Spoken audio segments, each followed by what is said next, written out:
கடக ராசிக்காரர்களுக்கு இந்த மாதம் 10ஆம் வீட்டின் அதிபதியான செவ்வாய் பகவான் 10ஆம் வீட்டில் தங்கி உங்கள் வேலையில் நிலைமைகளை வலுப்படுத்துவார். உங்கள் அதிகார வரம்பு அதிகரிக்கும். நல்ல பதவி கிடைப்பதற்கான வாய்ப்புகள் அதிகரிக்கும் மற்றும் உங்கள் பணித்துறையில் நீங்கள் நிலை பெறுவீர்கள். உங்கள் மேலதிகாரிகளின் முழு ஆதரவையும் பெறுவீர்கள். அதன் உதவியுடன் உங்கள் வேலையை மேம்படுத்துவதிலும் பணியிடத்தில் உங்கள் இடத்தை உறுதிப்படுத்துவதிலும் வெற்றி பெறுவீர்கள். ஆனால் பணியிடத்தில் எந்தவொரு சர்ச்சையிலும் சிக்காமல் இருக்க முயற்சி செய்யுங்கள். இல்லையெனில் எல்லாம் வீணாகிவிடும். தொழிலதிபர்களுக்கு இந்த மாதம் ஏற்ற இறக்கங்கள் நிறைந்ததாக இருக்கும். 7ஆம் வீட்டிற்கு அதிபதியான சனி பகவான் 8ஆம் வீட்டில் பெயர்ச்சிப்பதால் சற்று கவனமாக இருக்க வேண்டும். சட்டத்தின் பார்வையில் தவறான எதையும் செய்யாதீர்கள். இல்லையெனில் நீங்கள் விளைவுகளை அனுபவிக்க வேண்டியிருக்கும். அது உங்கள் வணிகத்தின் வளர்ச்சியை பாதிக்கலாம். இவற்றை கவனத்தில் கொண்டால் உங்கள் தொழில் படிப்படியாக முன்னேறும்.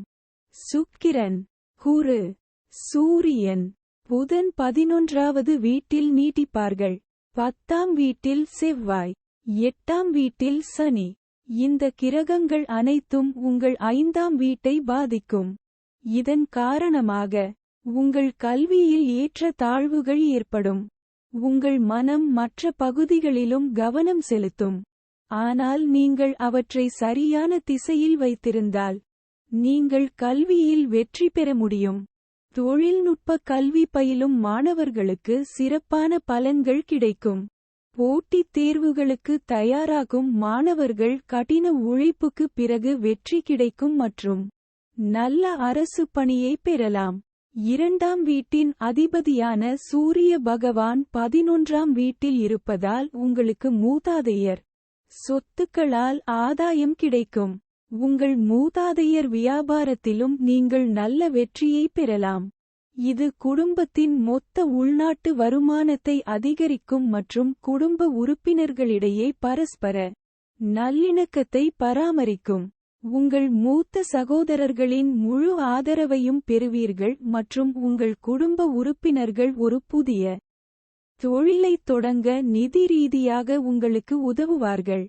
குடும்பத்தில் ஒரு பெரிய விழாவை ஏற்பாடு செய்யலாம். அதில் எல்லோரும் வந்து செல்வார்கள். வீட்டின் சூழ்நிலை மகிழ்ச்சியும் அமைதியும் நிறைந்ததாக இருக்கும். நீங்கள் இன்னும் தனிமையில் இருந்தால் உங்கள் வாழ்க்கையில் காதல் தட்டுப்படலாம். யாரோ ஒருவர் உங்கள் மனதிற்கு சிறப்பு வாய்ந்தவராக மாறலாம். நீங்கள் ஏற்கனவே ஒரு உறவில் இருந்தால் இந்த நேரம் உங்கள் காதல் உறவை வலுப்படுத்தும். திருமணமானவராக இருந்தால் சற்று கவனமாக இருக்க வேண்டியது அவசியம். 7வது வீட்டின் அதிபதியான சனி பகவான் 8வது வீட்டில் அமர்ந்திருப்பதால் உங்கள் மாமியார் மீது முழு செல்வாக்கும் இருக்கும். எந்தவித பிரச்சனையும் வராமல் இருக்க அவர்களுடன் நல்லிணக்கத்தை பேண வேண்டும். ஒன்றுக்கு மேற்பட்ட ஊடகங்கள் மூலம் பணம் பெறுவதற்கான வாய்ப்புகள் இருக்கும். வியாபாரத்தில் செல்வம் பெருகும். வேலையில் பதவி கிடைப்பதால் சம்பளம் கூடும். நீங்கள் பங்குச் சந்தையில் பணத்தை முதலீடு செய்திருந்தால் இந்த நேரத்தில் நீங்கள் நல்ல நிதி நன்மைகளை பெறலாம். இது தவிர அரசு துறையிலும் லாபம் கிடைக்க வாய்ப்பு உள்ளது. சனி பகவான் 8வது வீட்டில் இருப்பதால் உங்கள் மன உளைச்சல் அவ்வப்போது அதிகரிக்கலாம். உங்கள் உடல்நிலையை அலட்சியப்படுத்தாமல் இருந்தால் நல்லது. நீங்கள் விழிப்புடனும் எச்சரிக்கையுடனும் இருந்து நல்ல உணவு பழக்கங்களை கவனித்தால் உங்கள் ஆரோக்கியம் நன்றாக இருக்கும். பரிகாரம்: நீங்கள் தினமும் ஸ்ரீ பஜ்ரங் பானை ஊத வேண்டும். For more updates, subscribe our channel.